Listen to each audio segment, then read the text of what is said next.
Muy buenos días, queridos amigos. Bienvenidos al canal Tiempo y Atención.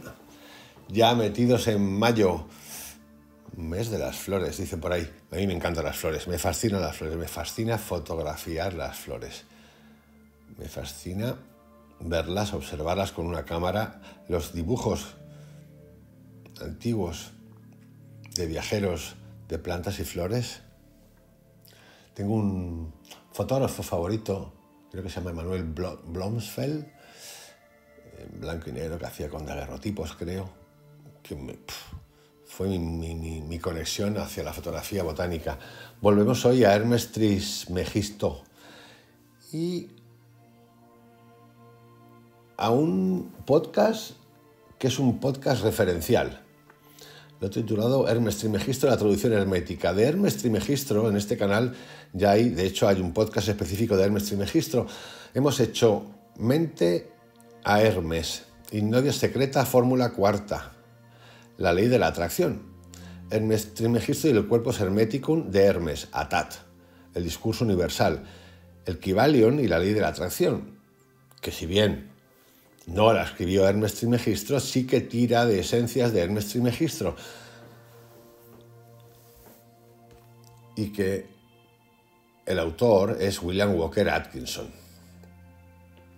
Hermes Trismegisto, el nombre de Hermes Trismegisto, corresponde a un autor legendario de una colección de textos filosóficos religiosos, escritos, conocidos como escritos herméticos o corpus hermeticum, de carácter gnóstico y esotérico, que ejercieron gran influencia a finales de la Antigüedad, en la Edad Media y especialmente durante el Renacimiento. El personaje de Hermes Trismegisto surgió de la identificación efectuada por la cultura grecorromana de la figura de Hermes Mercurio, el mensajero de los dioses, con el dios egipcio Tot o Teut, escriba de los dioses, del cual Platón ya habló como el mítico e hipotético inventor de la escritura. El término Trismegistos, 3 veces grande, le fue atribuido por los grandes conocimientos del autor de estos textos, que según la leyenda habría sido inspirado directamente por el dios Hermes Tot. El hecho de que estos escritos presentasen una cierta semejanza con las doctrinas cristianas hizo pensar que se trataba de una revelación divina anterior a la cristiana, que atestiguaría un saber de origen divino del cual todas las filosofías antiguas habrían participado, lo que a su vez convertiría la filosofía en una aspiración de unión con Dios, o lo que es lo mismo, en una religión.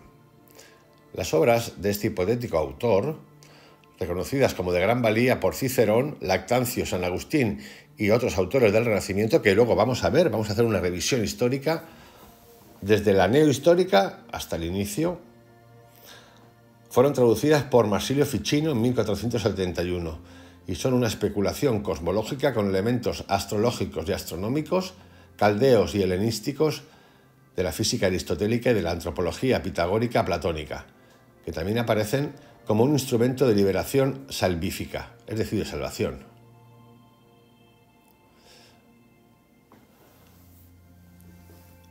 Recordaréis que en esa obra del Kybalion, de la cual he hecho unos cuantos capítulos, todos los capítulos de los 7 principios, se hablaba del principio de mentalismo, del que todo es mente, el universo es mental. El principio de correspondencia, como es arriba es abajo.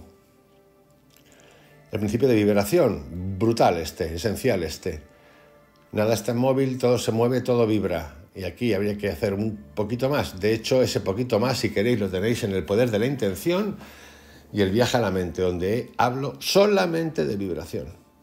El principio de polaridad, todo es doble, todo tiene 2 polos, todo tiene su par de opuestos. El ritmo, todo fluye y refluye, todo tiene su proceso de avance y retroceso, todo asciende y desciende.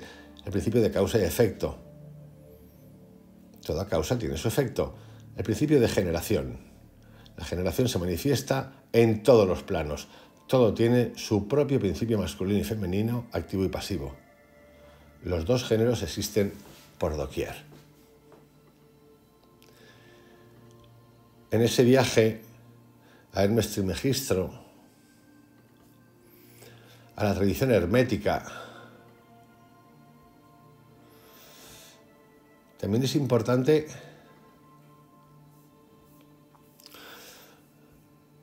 recordar algunos de los textos, porque hay muchos textos herméticos y están divididos como en partes.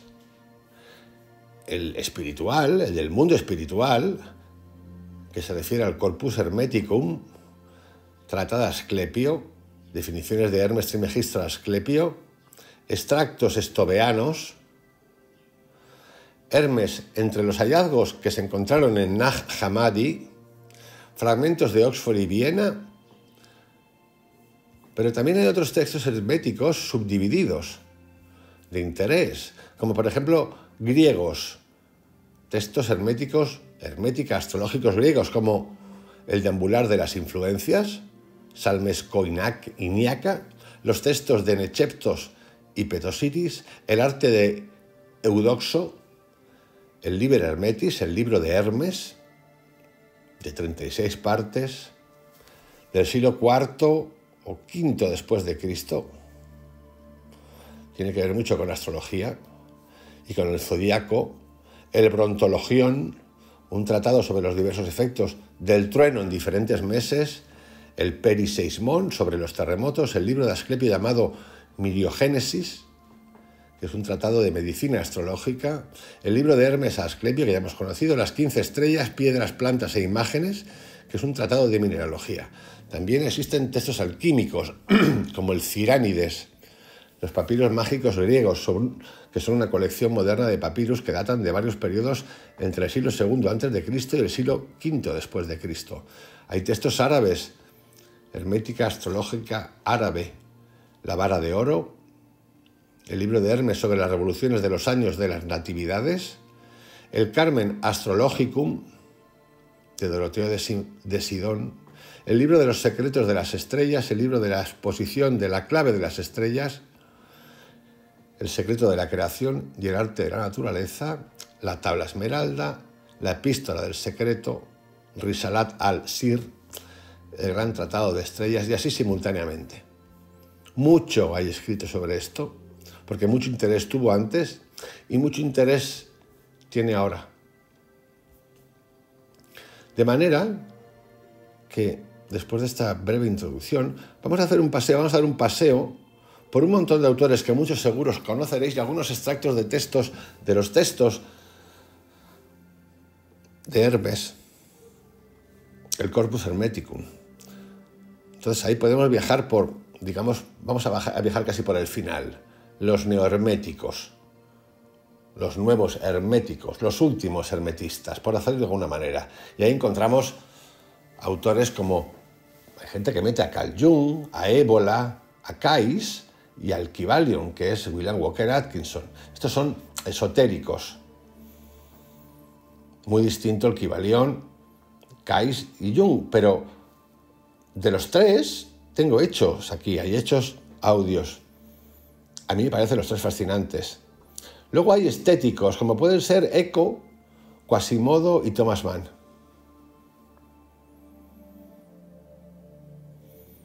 También hay gente que habla de neoherméticos ideológicos, es decir, que creen y trabajan en la transmutación del cuerpo-mente, en el impacto en el cuerpo físico. Aquí podemos tener y meter también algo de mindfulness, de meditación, e incluso con sustancias psicodélicas. Esto es un poco así abierto. Yo me quedaría sobre todo con estos neoherméticos como son el Kybalion, Caius, Ébola y Jung. Vamos a ir avanzando hacia atrás, si es que se puede decir eso, con un autor que se llama Richard August Reichstein, traductor del Poema Andrés, del 1861. Otro autor, Arthur Darby Nock y André Jean Fustiniere. El primero de 1902, el segundo de 1898, donde hace una traducción de Hermes Trismegisto y su Corpus Hermeticum. Pierre Mahé, Hermes y el Alto Egipto. Francis Yates, en un libro que tiene titulado Giordano Bruno y la tradición hermética.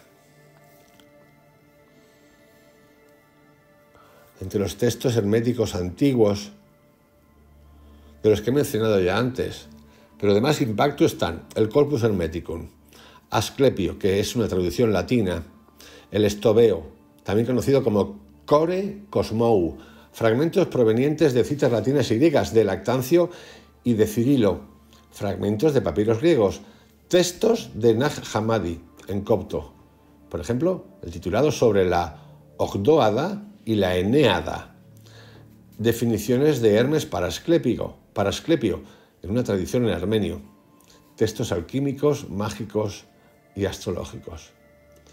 Y ahora vamos a ver algunos conceptos de esa tradición hermética.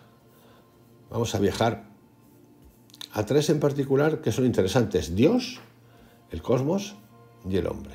Con respecto a Dios, dice así: voy a explicarte, Tat, el siguiente discurso para que no continúes siendo profano en el misterio de un Dios que sobrepasa toda denominación.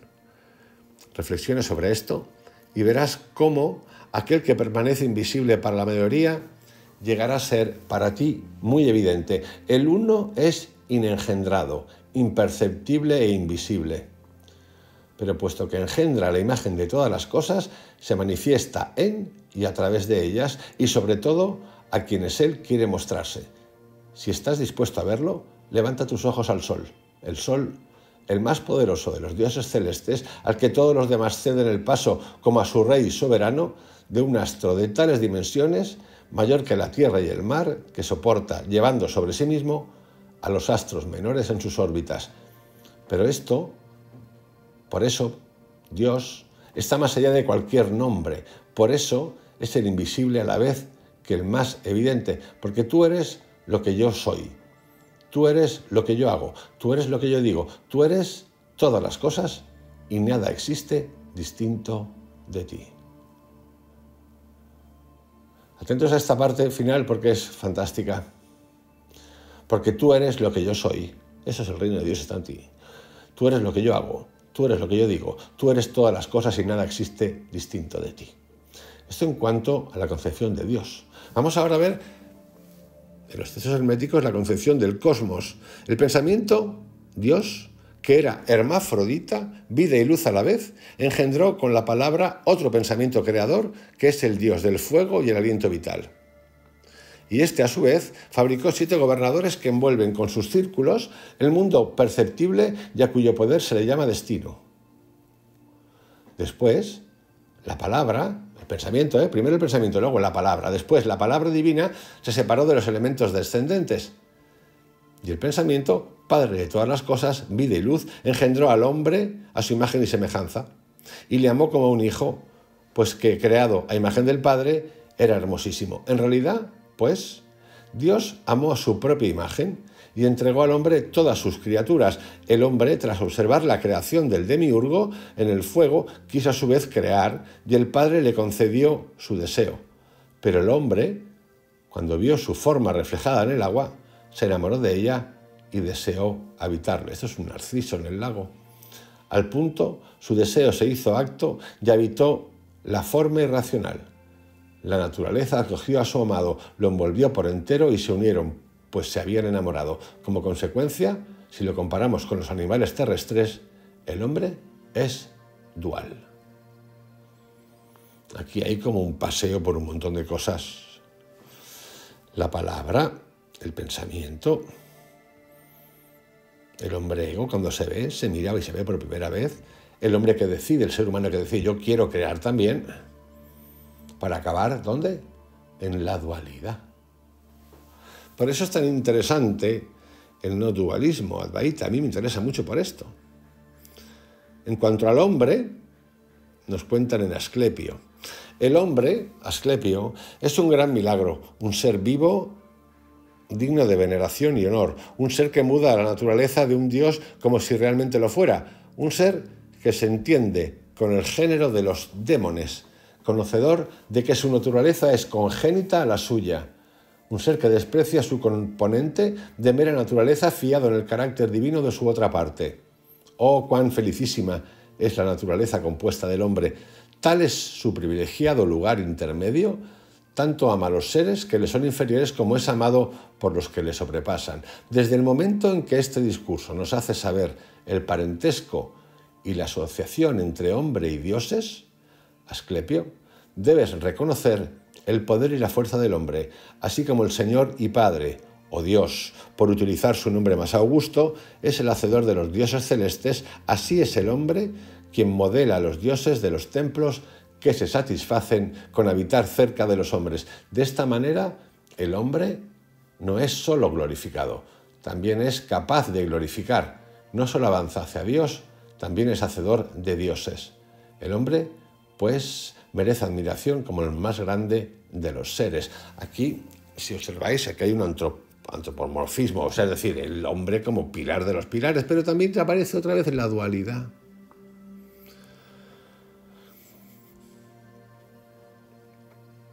Viendo ya otros autores que corresponden a la patrística, como son Lactancio y Agustín, encontramos lo siguiente. En Lactancio encontramos la siguiente frase: presentaré primero un testimonio que es como si fuera divino, sea por su extraordinaria antigüedad, sea porque aquel fue contado entre los dioses en vez de entre los hombres. Y dice así: Trimegisto, que yo no sé cómo logró descubrir casi toda la verdad, a menudo describió la virtud y la majestad de la palabra. En San Agustín encontramos lo siguiente en La Ciudad de Dios: por lo que respecta a la filosofía que profesa conocer alguna de las cosas que dan a los hombres la felicidad, en los tiempos de Mercurio, el llamado Trismegisto, en la tierra de Egipto, florecieron estos estudios, anteriores sin duda a los sabios y filósofos de Grecia, pero posteriores a Abraham y al mismo Moisés. En textos herméticos medievales encontramos, por ejemplo, en el libro de los 24 filósofos, sentencias como las siguientes: Dios es la mónada que genera la mónada, que refleja en sí el único ardor. Dios es una esfera infinita cuyo centro está en todas partes y cuya circunferencia es ninguna. Dios es principio sin principio, proceso sin variación, fin sin fin. Dios es el amor que cuanto más se tiene, más se esconde. Dios es la oscuridad que queda en el alma tras toda la luz. Dios es lo que la mente conoce solo por la ignorancia. Esta frase última es muy, pero que muy hindú. En la tábula esmeraldina o esmaragdina cuenta: lo que estaba abajo es según lo que está arriba, y lo que está arriba es según lo que está abajo, para realizar los milagros de una sola cosa. Su padre es el sol, su madre es la luna, lo llevaba el viento en su vientre, la tierra es su nodriza. En Picatris oímos lo siguiente: los coptos dicen que Hermes construyó una casa en la montaña de la luna y un templo y una ciudad de 4 puertas: águila, toro, león, perro, donde los vientos avisaban de quién llegase sin permiso.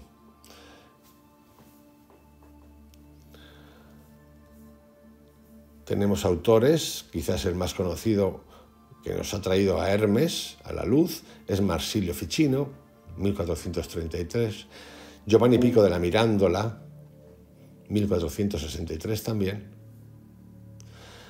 Luego tenemos una reforma hermética correspondiente al 1500 que se llama Prisca Theología, y ahí tenemos autores como Lodovico Lazzarelli, con una obra que se llama Crater Hermetis, Francesco Giorgi, de Harmonia Mundi Totius, Agostino Steuco, La filosofía perenne, de Perenni Filosofía, Franjo Petris, Nova de Universis Filosofía, Giordano Bruno, Tommaso de Campanella, que estos entran dentro de una revolución y utopía hermética, un hermetismo nórdico, donde está autor muy reconocido en este canal como Paracelso, conocido como Teofastro von Basten, 1493, médico, Joaquín Tanque, Philippe de Bornay, John Dee, también muy conocido, Robert Flood.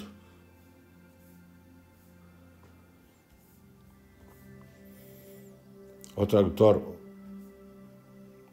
ya entrando en el siglo XVII, XVI, 1559-1614, es Isaac Casaubon. Athanasius Kirnes, con su obra Oedipus Egyptiacus, el Edipo egipcio.